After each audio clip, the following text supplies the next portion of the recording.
Muy buenas tardes, sean ustedes bienvenidos a nuestro espacio Super Padres Buscando Respuestas. Hoy tenemos un tema muy especial, ya que muchas veces no se lo habla, y es sobre los adolescentes, mitos y verdades. Vamos a conocer un poco más, pero antes vamos a saber quién es nuestra invitada de hoy.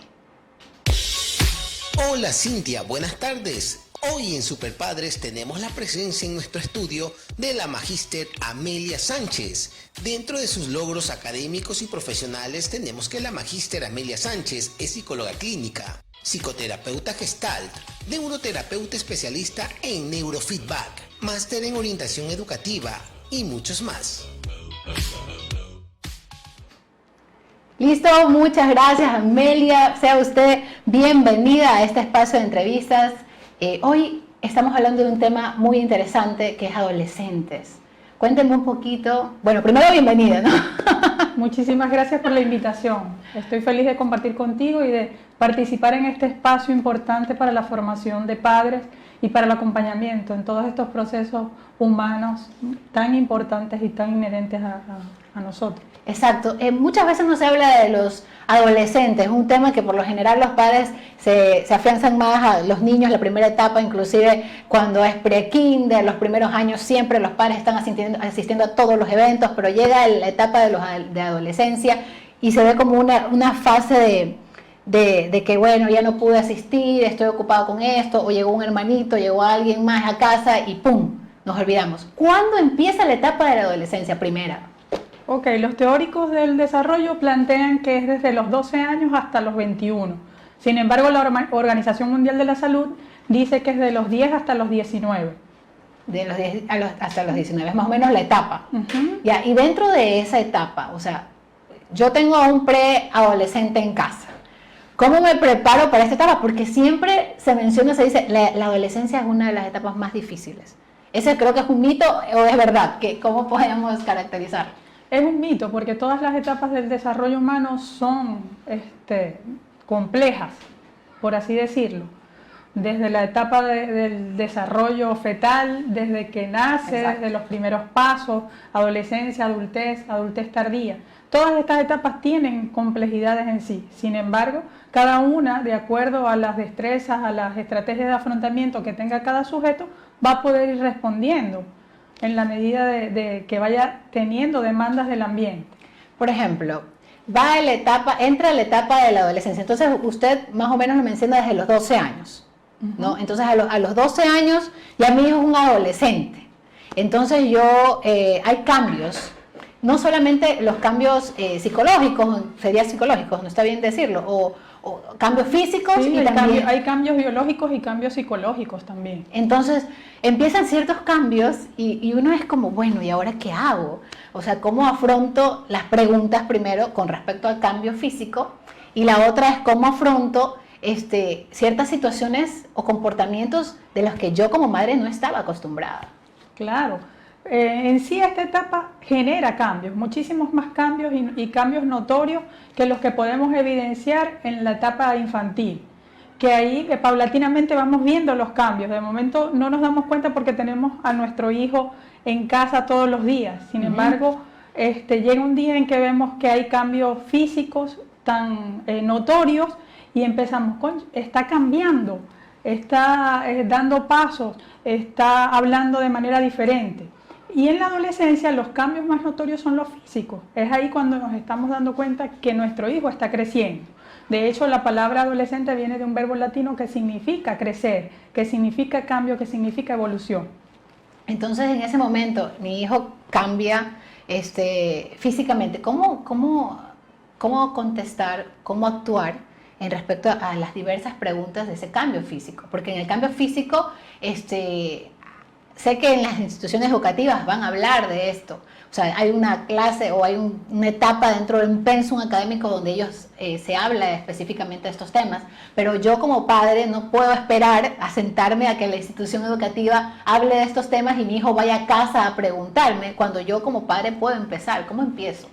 Claro, igual no podemos adelantarlos. Es el mismo adolescente quien va marcando la pauta, quien te va haciendo las preguntas, quien te va estableciendo las interrogantes. O sea, yo tengo que esperar que me pregunte y ver cómo puedo contestar. claro, él mismo te va marcando la pauta, a veces con sus silencios, a veces con aislarse o a veces con las respuestas impulsivas que pueda tener. Y en ese sentido está el rol del padre de acompañar y de aclarar dudas cuando se tengan dudas, de generar, no generarle expectativas, porque a veces nos adelantamos y creamos más expectativas de las que nosotros podamos responder.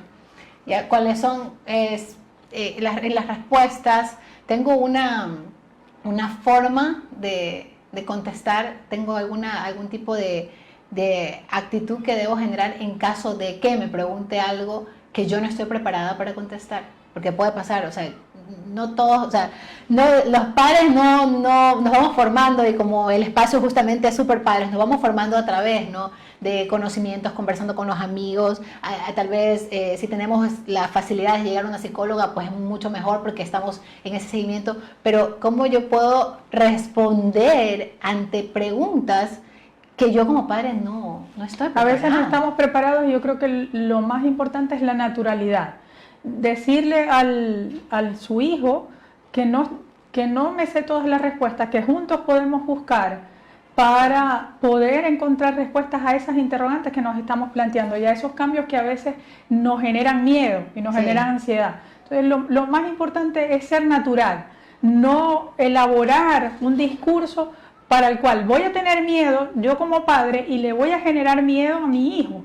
La idea es que juntos vamos respondiendo y resolviendo este acertijo que implica entrar a una nueva etapa de vida. Claro, porque muchas veces es verdad, y tienes razón, porque hay preguntas que nos suelen hacer los hijos donde nos quedamos así. ¿Qué le contesto? O sea, no sé, no sabría qué contestarte, hijo, cuando te preguntan. No sé qué decirte sobre eso. Entonces, cuando yo digo, no sé qué decirte, no sé qué hacer, eso le transmito a él de que yo no sé. Entonces ahí vienen los temores probablemente. Al momento de que él genera de mamá, pero si mi mamá no sabe ni qué contestarme, pero al final podría ser lo que usted me dice. O sea, vamos juntos a hacer esto, ¿qué te parece si investigamos? Claro, que sienta él tu compañía. Y a su vez tú estás marcándole la pauta y que él sienta que lo estás acompañando. Por eso es importante hablar de esta temática, porque la adolescencia acompañada genera una adultez armónica. Si el adolescente se siente acompañado por padres, profesores, amigos, por supuesto que su adultez va a ser una adultez armónica. ¿Qué es una adultez armónica? Primero, o sea, como paz, tranquilidad. Claro, porque que va a poder responder a las demandas del ambiente de manera natural, sin conflictos. Ahora llamamos personas tóxicas, ahora le damos ese nombre de toxicidad, pero va a responder a esas demandas que el entorno le va a generar por ser adulto joven, por ser adulto intermedio o tardío, y lo va a hacer de manera equilibrada. ¿Qué pasa si no hay ese acompañamiento y no tenemos la adultez armónica, como lo menciona usted? O sea, ¿qué pasaría si yo digo, bueno, no puedo contestar, no sé qué hacer, no sé cómo actuar, dejemos que evolucione el solo? A veces le cortamos, ¿no?, la necesidad de conversar y de compartir contigo como madre. Si tú le cortas eso, él va a sentir que no soy importante para mamá, invalida su emoción, invalidas la necesidad de buscar información. ¿Y qué va a hacer? Si mamá no me puede dar esa información, yo voy y la busco por otro lado. Y se va a conseguir a otras personas, se va a conseguir en los medios de comunicación información que no es tan sana. Decimos, bueno, se escucha, ¿no?, muchas veces que la adolescencia, es una etapa muy difícil y que como padres no sabemos cómo manejarla. Al momento de decir no la sé manejar, o sea, no me refiero específicamente porque tengo más experiencia, porque, o sea, todos los padres empezamos, no sabemos cómo hacerlo, siempre buscamos, como les digo, un especialista. Pero durante ese proceso, ¿hay algún tipo de etapas dentro de la adolescencia, que lo preguntaba yo hace un momento tras cámaras? ¿Hay alguna etapa donde pueda decir, bueno, esta es la etapa primera, la etapa segunda, así como en la infancia? O sea, ¿hay ciertas etapas o realmente estamos hablando de que es la adolescencia y su proceso? Claro, los teóricos del desarrollo hablan de un periodo bastante extenso en el cual el niño va a aprender a generar técnicas de afrontamiento, porque ya deja de ser niño para pasar a la adultez. Entonces es un periodo bastante extenso que permite en el niño formarse, crecer, evolucionar. Algunos teóricos del desarrollo plantean que sí, que esta adolescencia tiene varias etapas, desde los cambios físicos, biológicos, psicológicos, hasta tener una autonomía por completo. Sin embargo, en esta etapa tan importante del desarrollo hay áreas de desarrollo que se deben cubrir. Estas áreas están relacionadas con el desarrollo cognitivo. Piaget plantea que es en esta etapa en la cual el sujeto empieza a tener un pensamiento lógico, empieza a tener un nivel de abstracción mayor, empieza a generarse hipótesis y a dar respuestas. Erik Erikson es un teórico que habla sobre el desarrollo psicosocial del individuo y dice que todo individuo, para tener un proceso psicosocial con su entorno de manera natural, debe pasar por una serie de etapas. Y justo en la adolescencia él habla de que se pasa por una etapa en la cual el sujeto está buscando su identidad. Ok, vamos, entonces dentro de ese proceso va buscando la identidad y ahí nosotros vamos direccionándolas. Pueden haber casos en donde nuestros hijos, digamos, en esta etapa encuentren alguna identidad no adecuada y que, bueno, va a pasar, ¿no? Pero no es que no sea adecuada, quizás no sea adecuada para ti, pero él se siente cómodo. A ver, ya ver, entonces ahí vamos profundizando. Claro, Okay. A veces nosotros como padres tenemos un esquema de respuesta que debe ser así. Y queremos que nuestro hijo cale en ese esquema de respuesta.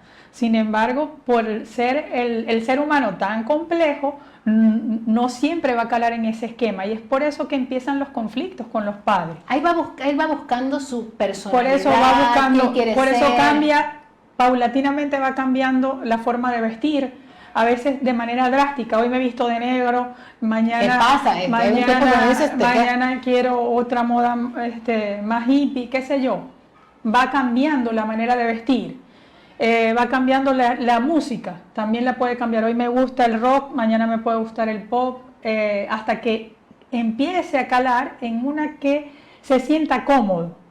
Igual los grupos. Hoy estoy en un grupo en el cual todos los chicos son súper estudiosos, de papá profesionales, después voy cambiando a otro grupo mucho más abierto, mucho más libertino, hasta que dice no es me como cuadra. una clase de experiencia o experimentar. Van experimentando hasta que se sienten que ahí Eso. encajan, que ese es el grupo, que ahí se sienten bien o que esto es lo que les gusta y hacer. esta fase, digamos, esta etapa en la cual viven los adolescentes para buscar su identidad es donde se inician los mayores conflictos, sobre todo con los papás. ¿Por qué? Porque por eso que te decía, los papás tienen un esquema de respuesta y si no encajan en ese... Y ahora ahí es cuando viene la otra pregunta que justo le decía, era, ¿cómo puedo hacer yo entonces? O sea, yo como papá no me siento bien con esa experiencia o ese experimento que él está haciendo y empiezo a decirle, no salgas con este amigo, no te vistas así, no hagas esto, no me gusta que hagas esto. Entonces empezamos a la negación, porque no podemos aceptar que nuestro hijo, que tal vez en su infancia fue el niño que cantaba músicas tiernas, románticas, se decidió a ser rockero, le gusta ahora el rock o quizás se viste de negro o ya no habla en público, ya no quiere cantar, ya no quiere bailar, ya no quiere nada. Entonces, ya en las fiestas familiares se aísla. Se esconde todo lo que pasa. Ahí, ¿cómo hago? ¿Cómo actúo? Ahí tenemos que escuchar. Yo creo que lo importante es la escucha activa a nuestro hijo. Una escucha sin juzgar, porque a veces no escuchamos, sino queremos que el adolescente responda lo que yo quiero escuchar. Que me diga. Lo que yo quiero escuchar. ¿Y qué pasa? El adolescente no está preparado para eso. Él necesita de ti, pero necesita que lo escuches, que tengas empatía en lo que él está viviendo, que lo acompañes, porque en ocasiones él también tiene miedo. Ya, entonces al momento, vamos a poner un ejemplo así, justo el niño que en la infancia era un niño que le gustaba participar mucho y resulta que llegó la adolescencia y está decidiendo no participar, ya no está haciendo actos en la escuela, no quiere participar en nada. Y para esto le gustó el rock. Pongamos un ejemplo así como para que nuestros padres vayan imaginándose, proyectándose los que están pasando por esa etapa o los que todavía no la pasan o las que ya pasaron. Entonces digan, hoy no hice mal esto o voy a hacer esto mejor, ¿no? ya, estamos con este caso, entonces yo me siento con él, converso y él me dice, ¿sabes qué? O sea, ¿qué es lo que a menudo, usted que trata mucho estos casos también, qué es lo que a menudo puede ser que ellos necesiten de papá y mamá? Necesitan esa compañía, necesitan esa escucha, necesitan que ellos, esa presencia, porque a veces los dejamos solos. Ah, si no quiere venir, que no venga. Ah, si no quiere participar, que no participe, pero no preguntamos el por qué. O sea, y bueno, y no quiere participar, lo escucho nada más, me quedo escuchando y me dice, ¿sabes qué, mamá? No quiero participar porque no me siento cómodo, realmente eso no me gusta, pero yo quiero que participe. Es lo que nos pasa a los padres. Bueno, claro, los papás queremos, pero entonces yo como padre tengo que respetarlo. Entonces ahí viene otro elemento importante aparte de la escucha. No presionar. De la escucha activa, también hay que respetar su forma de responder, respetar sus gustos, sus intereses, respetar el proceso que va viviendo. Ok, ¿qué pasaría si mi hijo ya está experimentando y todo, pero siento que se me va de control? Esto quiere decir, en la época de la adolescencia entiendo que hay niños que quieren probar ciertas cosas como el alcohol y otras sustancias que tal vez porque el amigo me dijo, porque me dijeron que lo haga, y hay una etapa y una época, ¿no?, que tú dices, bueno, tienes que ser mayor de edad para poder hacer ciertas cosas, pero sin embargo lo hacen antes de. Entonces yo como padre al principio puede ser que no me dé cuenta, pero ¿qué pasaría si mi hijo toma esas conductas que a la final no son todavía de su tiempo y que yo ya no sé cómo reaccionar? Porque tal vez al principio no lo escuché, porque puede ser el caso de algunos padres, que tal vez no lo escuchamos, pero ahora estamos en señal de alerta porque pasó algo, está pasando esto. ¿Cómo debe ser mi conducta ahora que recién me doy cuenta que mi hijo no, lo que yo le enseñé, todo lo que yo quise crear o formar en él ya no es? Entonces está haciendo, o se está, como dicen siempre, desviando, descarrilando. Claro, cuando empiezan estas conductas disruptivas, nosotros como padres sentimos miedo. ¿Por qué? Porque siento que no tengo el control, porque siento que no estoy dando respuestas asertivas. Y hay que empezar a poner límites. Si no los he puesto antes, porque a veces cuando sucede esto es porque antes no he puesto límites. Ni siquiera he acompañado, no me he dado cuenta, no lo he escuchado. Generalmente cuando la adolescencia es acompañada, estas conductas disruptivas se dan poco y se dan a veces acompañadas de algún trastorno psicológico que amerita de la ayuda de un profesional. Ya, o sea, cuando ya estamos hablando, quizás hay un trastorno, alguna situación, entonces hay que ir a un especialista realmente. Bueno, ahí a nuestros super padres que están conectados en este momento, sí los invito a que si tienen preguntas, dudas sobre este tema, lo puedan ir haciendo, o si quieren aportar, luego vamos a tener nuestro espacio para poder responder todas estas dudas que ustedes tienen. Digamos así, dice, la pubertad es un suceso negativo para los adolescentes, es como un mito, ¿no? Claro. ¿Por qué se dice eso? Se dice eso porque en la pubertad pues empiezan los cambios importantes al inicio de la adolescencia. Y esos cambios a veces generan temor, a veces generan disconformidad con los cambios que se van dando en mi cuerpo, no estoy conforme con mi cuerpo, con mi autoimagen. También esos cambios emocionales de temperamento, cambios drásticos, de momento puedo estar contenta como de momento lloro o estoy enojada y no me entiendo. Y si yo no me entiendo como adolescente, a veces los papás tampoco lo entienden. Eso iba justamente, o sea, yo como papá me pasó esto, está actuando así. Y es mi primer hijo, en el caso de los padres primerizos, que como que no han tenido rodeado ni siquiera adolescentes ahora, ni saben cómo en la familia hay nada. Entonces, para mí este cambio, esa actitud, que actúe de esa manera, me puede enojar. Claro. Y entonces y sacar de quicios, de casillas, como decimos. Claro, y hay un enganche psicológico en el cual me pongo de tú a tú. No lo establezco límites, ni le hago entender que yo soy papá y que tú eres mi hijo, sino que intento entablar una relación directa en el cual estoy a su mismo nivel, y eso no es tan sano. Me recuerda la etapa, ¿hasta qué edad es? ¿Hasta qué edad son adolescentes? hasta los 19 años según la OMS, pero los psicólogos evolutivos dicen que es hasta los 21. Hasta los 21. Bueno, sí, porque muchas veces ya adultos a veces también siguen teniendo esa misma, quieren todavía disfrutar, ver, y no encuentran el porque hay una adolescencia disruptiva o porque hay una adolescencia tardía o que permanece en el tiempo. Ok, hay adolescencias tardías también. Y puede pasar que el adolescente se nos pueda adelantar con cambios también, ¿no? Claro, a veces los cambios repentinos son a partir de los 6 años, que vienen unos cambios biológicos, por ejemplo, sobre todo en las niñas, empieza el botón mamario a crecer, hay cambios en los ovarios, empieza a crecer vello púbico, axilar, y es ahí donde viene el especialista, el endocrinólogo, que toma el caso y empieza a colocar algún medicamento que permita minimizar que estos cambios se aceleren y por lo menos retardar ese proceso hasta los 9, 10 años que ya... En esa etapa de la adolescencia hay obviamente el noviazgo, el enamoramiento. Hablemos un poquito más de eso porque ese es un tema que realmente considero que muchos padres no saben cómo actuar. Muchos niños se enamoran muy pequeños, a muy corta edad, y no sabemos si decirles, oye, no puedes tener enamorado, punto.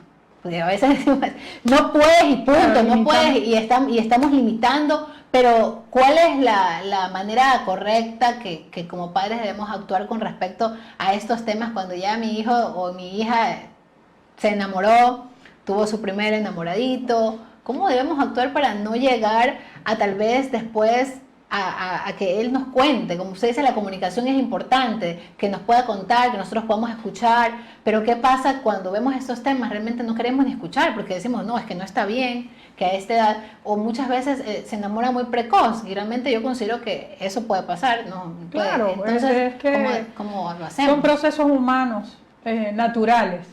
Nos vamos a enamorar, los niños empiezan a enamorarse de la maestra porque la ven como el ideal. Empieza, sobre todo en el inicio de la adolescencia, empezamos a tener gustos por el otro, nos empieza a llamar la atención.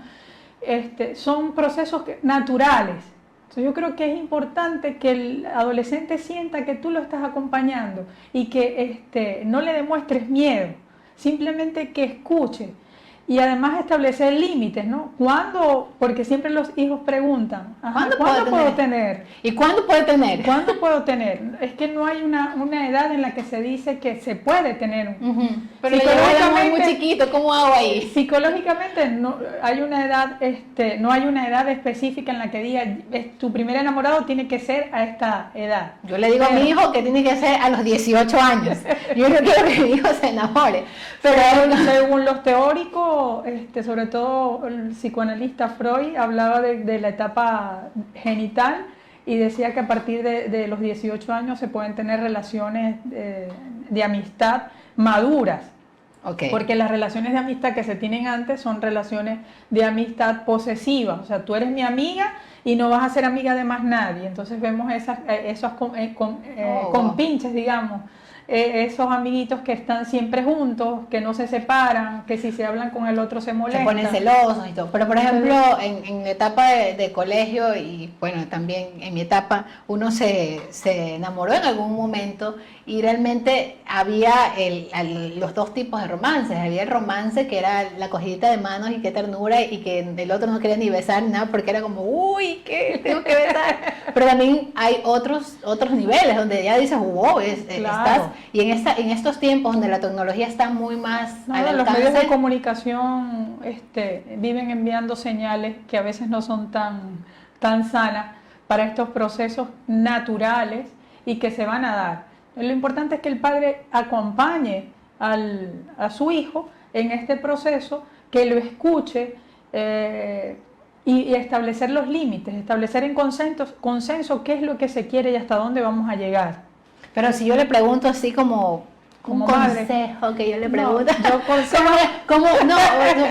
podría ser ¿a qué edad usted cree que es como pertinente al menos decirle, bueno, ya está bien, ándate al cine con la amiguita, te voy a dejar, o te acompaño, hija, para que vayas con tu amiguito a tomarte un helado? ¿Qué edad es más pertinente para que empiece, digamos, a tener una relación más digamos, sí, una relación con otro. Es que como seres humanos gregarios por naturaleza necesitamos el contacto del otro, necesitamos estar en relación con el otro. Entonces eso se va a ir dando a medida que vamos creciendo, a medida que vamos evolucionando. No hay una edad específica en la cual yo te voy a dar el permiso para que puedas tener una relación más afectiva. No, eso simplemente se va dando de manera natural. Por ejemplo, cuando yo recién llegué aquí a Machala, mi hija estaba en 6º grado, entonces ya ahí los papás pedían permiso para llevarlos al cine, para que en grupo los acompañásemos. Yo al principio tenía como mi cierto miedo, sin embargo fui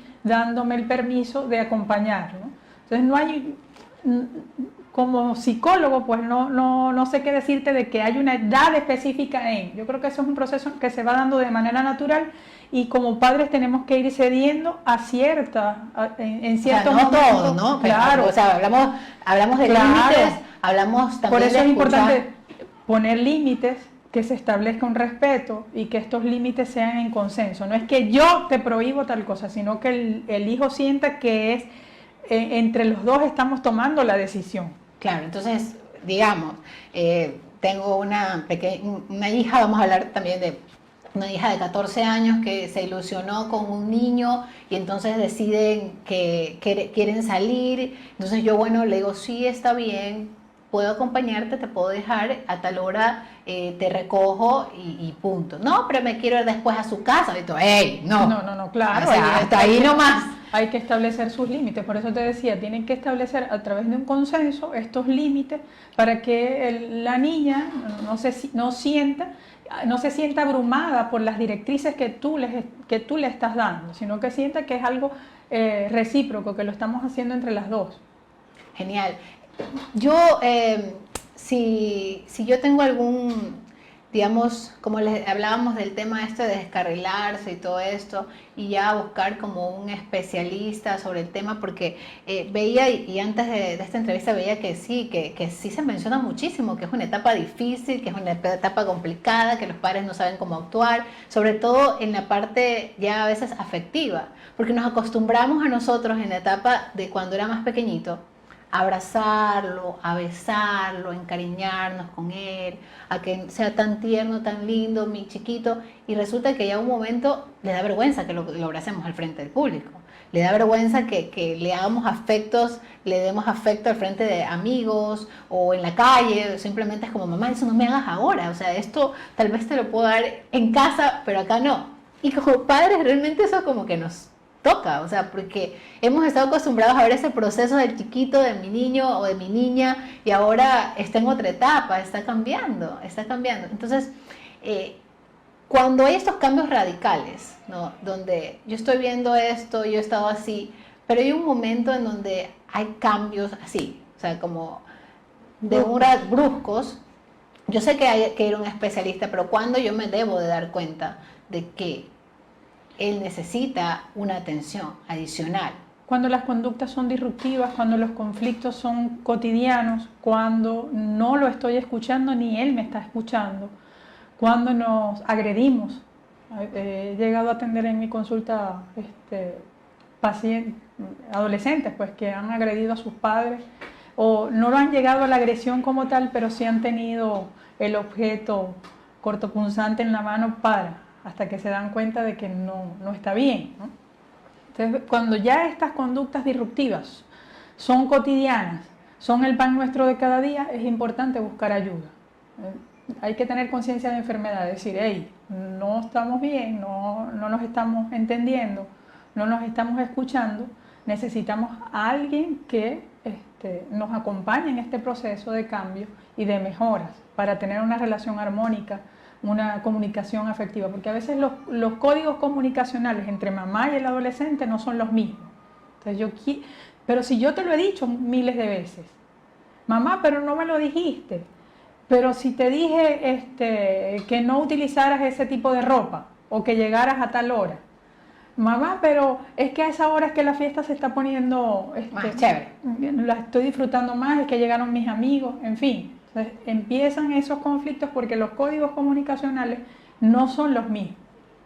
Y es importante generar un proceso de comunicación asertiva que permita entendernos. Muy bueno, ahí es como tú dices, cómo genera esa comunicación, porque hay padres que realmente estamos buscando cómo hacerlo, pero hay padres que a veces se cierran o por su crianza, por su formación, por situaciones de su pasado que no han logrado superar, aún creen en las teorías antiguas de que tiene que ser como es. Claro, empiezan a replicar sus pautas de enseñanza, sus patrones de crianza y empiezan a replicar estos patrones que en ocasiones no dan resultados satisfactorios y lo que hacen es generar mayores conflictos que a la final van a instaurar en el adolescente y hasta en el mismo vínculo familiar trastornos que después van a tener consecuencias nefastas. Eso justamente le iba a mencionar. ¿Qué pasa si en mi etapa de adolescente creé estas conductas, nadie se preocupó por mí, yo seguí haciendo lo que me dio la gana y ya tengo 19 años, 20 años, 21 años, decido independizarme y hice de mi vida? O sea, esto de verdad es tan fundamental que los padres que están con nosotros sepan, que se están conectando, que se están a través de Superpadres, que sepan qué tan importante es que nosotros podamos atenderlos a tiempo, o que podamos, como usted decía, la comunicación asertiva. Justamente por aquí creo que vi un mensaje de nuestra psicóloga también, Paulina, que es psicóloga.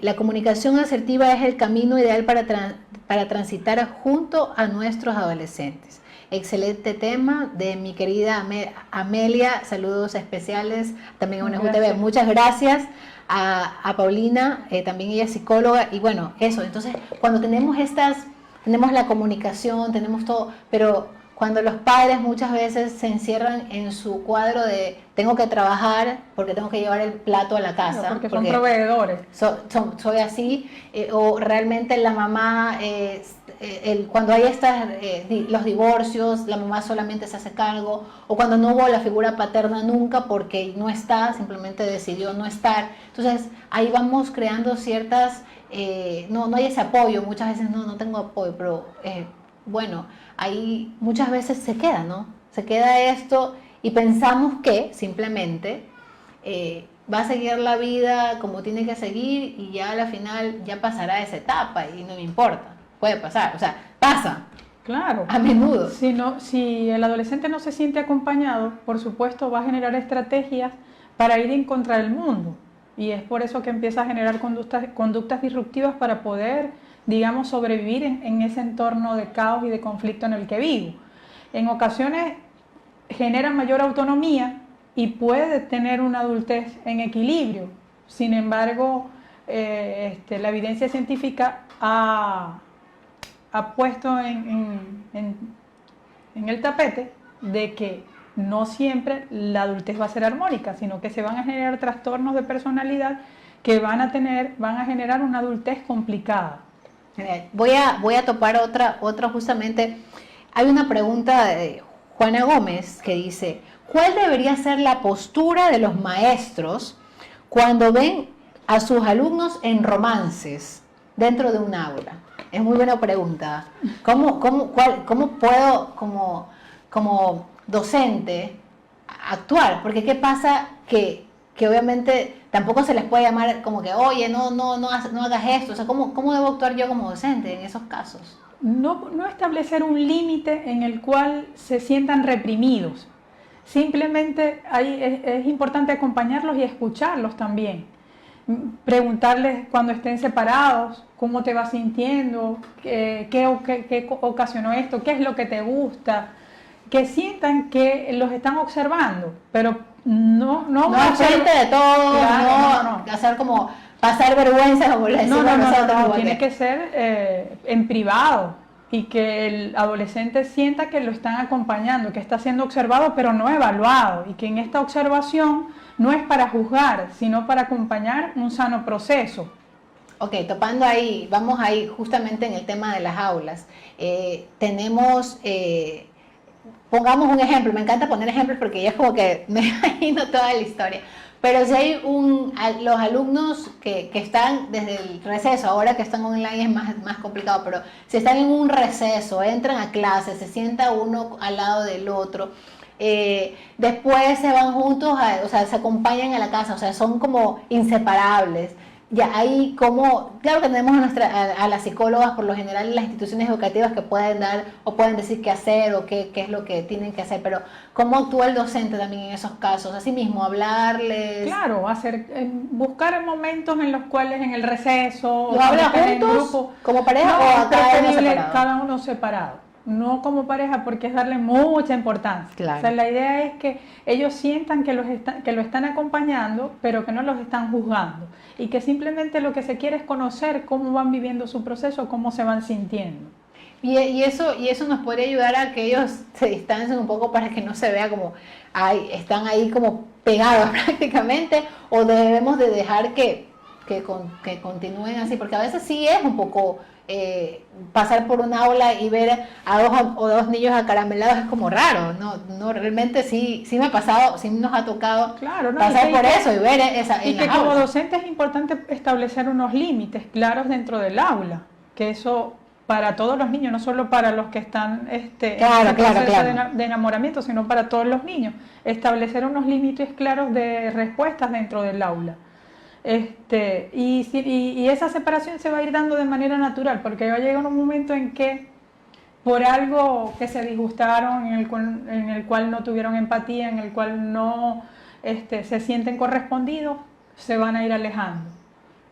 Listo, vamos a dejar un poco y vamos a cerrar un poco antes del programa sin antes leer otro mensaje que dice: los hijos e hijas siempre necesitan las orientaciones oportunas y adecuadas de los padres, docentes. Gracias por la temática desarrollada el día de hoy. Karen Chica dice: la adolescencia es una etapa muy difícil, este tema es sumamente importante para los padres. Karen es super tía también. Agradecemos a las super tías que también están muy preocupadas por el tema. Mr. Marco Sandoval dice: buenas tardes, excelente tema tratado en esta tarde, más cuando como docentes y padres estamos rodeados de adolescentes cuya etapa es muy crítica y es donde los chicos necesitan de una muy buena orientación. Cuando hablamos de orientación, hablamos de quiénes son los más implicados en esto, aparte de los padres y aparte de los docentes. O sea, implicados, me digo, como que tienen que aportar, tienen que ayudar. A veces están los abuelos, a veces están los tíos. Todo el núcleo familiar. ¿Y cómo hace cuando tienes un adolescente donde el abuelo quiere que déjenlo nomás, que él haga lo que sea? Los abuelos siempre van a generar un proceso de democracia, pero no tan participativa, sino una democracia libertina, por así decirlo, ¿no? Porque siempre lo que quieren es complacer y consentir. Entonces, ponerle límites es como ya reprimirlo. No, el poner límites lo que va a encauzar sus respuestas y va a encauzar esa marcha que va teniendo en la cotidianidad, como que le va a generar armonía, ¿no? Y que él pueda tener técnicas de afrontamiento a esas demandas que va teniendo del medio. Y ahí esos son los abuelos. Pero hay otros abuelos también que quieren a la antigua, abuela. Ahí hay esos abuelos. Claro, establecer límites, reprimir emociones, invalidar emociones, y no es tan sano, porque entonces el adolescente lo que va a generar es esas conductas disruptivas y no va a querer saber de abuelos, no me lleves para allá, no quiero compartir con ellos. Mucho me critican, mucho me evalúan, me exigen, me miran todo. Claro, una etapa, hablamos en este momento de los adolescentes, la etapa adolescente, mitos y verdades que hemos conversado con Amelia. Muchísimas gracias por acompañarnos. Gracias a todos por estar con nosotros en Super Padres. Y queremos, antes de cerrar esta emisión, decir como que qué es la cápsula, lo más importante que podemos llevarnos de este programa el día de hoy, Amelia. ¿Qué nos podemos llevar con el tema de los adolescentes? Cuando conversamos en un principio, lo importante o los temas importantes a tratar en esta emisión de Super Padres, pensaba en la necesidad de, como padres, responder a esa necesidad del adolescente en relación a la empatía, a la escucha activa. ¿Para qué? Para que estos procesos de comunicación sean asertivos y que se pueda tener un equilibrio en esta etapa que es tan natural y que muchos ya hemos pasado, otros les va a tocar pasar. Ya, entonces, ¿cuál es? A ver, vamos recolectando la información. Siempre me gusta cerrar como para que los padres que recién se conectan, o se conectaron casi que a la mitad o casi al final, como que sepan qué nos llevamos del tema de hoy en los adolescentes. Sería primero el acompañamiento. Que la adolescencia sea acompañada, que no los dejemos solos, que ellos sientan que estamos a su lado, que los escuchamos, que los entendemos, y que esa escucha activa sea más de visualizarlo, más que de juzgar, de entender cómo es su proceso y de llevarlos de la mano. Perfecto. Y en caso de que se descarrilen, buscar a... Claro, a veces ese descarrilar, como quien dice, es porque se están generando conflictos o conductas disruptivas, es necesario buscar un profesional, porque a veces como padres nos asustamos, nos llenamos de ansiedad y por supuesto las respuestas no van a ser tan certeras y es importante tener la ayuda de algún profesional. Bueno, voy a leer los últimos mensajes antes de despedirnos. Dice Isabel Guerrero: felicidades, profe Amelia, excelente aporte en cuanto a la temática. Miss Rosalía también dice: muchas gracias por los consejos, sin duda será de gran ayuda para nuestros super padres. Muchas gracias. También Wendy Aguilar dice: felicitaciones, Ame, excelente. Y Tomás Fontaines también dice: excelente, mi Ame. Y a ver, voy a leer el último mensaje. Fernanda Parreño dice: felicidades, excelente tema. Muchísimas gracias a todos nuestros super padres, a los super tías, a los super abuelos que se conectan para conocer un poco más de estos temas importantes, importantísimos para la crianza, para la formación, para la salud de los pequeños de casa. En este caso, los adolescentes también son pequeños, porque a pesar de eso están en formación. Entonces nosotros somos el ejemplo. Muchísimas gracias, Amelia, por acompañarnos. Gracias a ustedes por acompañarnos también. Nos vemos el próximo jueves en un programa más de Super Padres Buscando Respuestas.